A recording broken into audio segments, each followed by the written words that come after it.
It's really strong.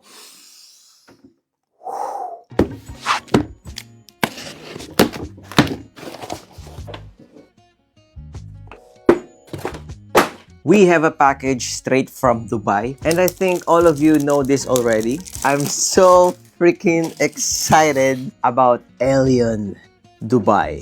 Cling, cling. I have here the Infinity, and it really says here in the box, long lasting. At may nakalagay na 24 hours. May 24 hours long lasting, guys. I don't know if that's real, but you know, it's Curly Fragrance. And of course, first of all, I want to thank you, Michela, for letting me try this Elion Dubai. First is I have here the experience package of Elion. So basically, this is a decant of all of their scents. It has Aria, Himeros, and Infinity, which I have here. And they have unreleased. Holy sheesh! It says unreleased 07. Let's try it later. So if you guys have a plan on buying Elion Dubai, you can buy it on their website. You can also visit their Instagram page, and it is on their bio. So now let's open this Infinity.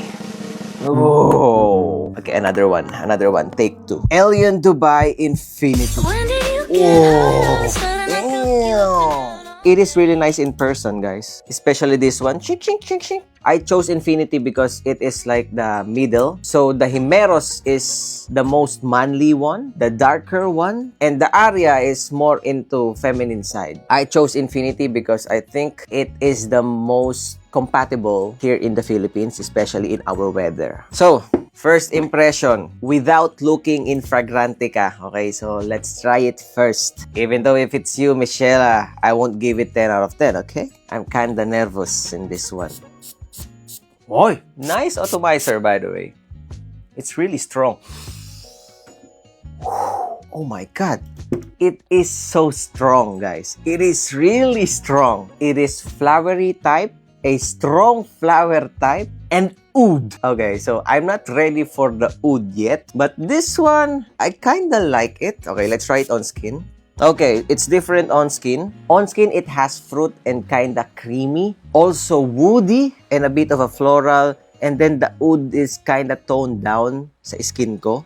What I imagine in this perfume is it's kinda like Old Money type of scent. An expensive, super rich, like really rich people wearing this. It's like you're on top of the food chain. That is how strong this Elion Dubai. I don't know what to say anymore. This is like the strongest perfume that I ever smell. All of that perfume, all of that.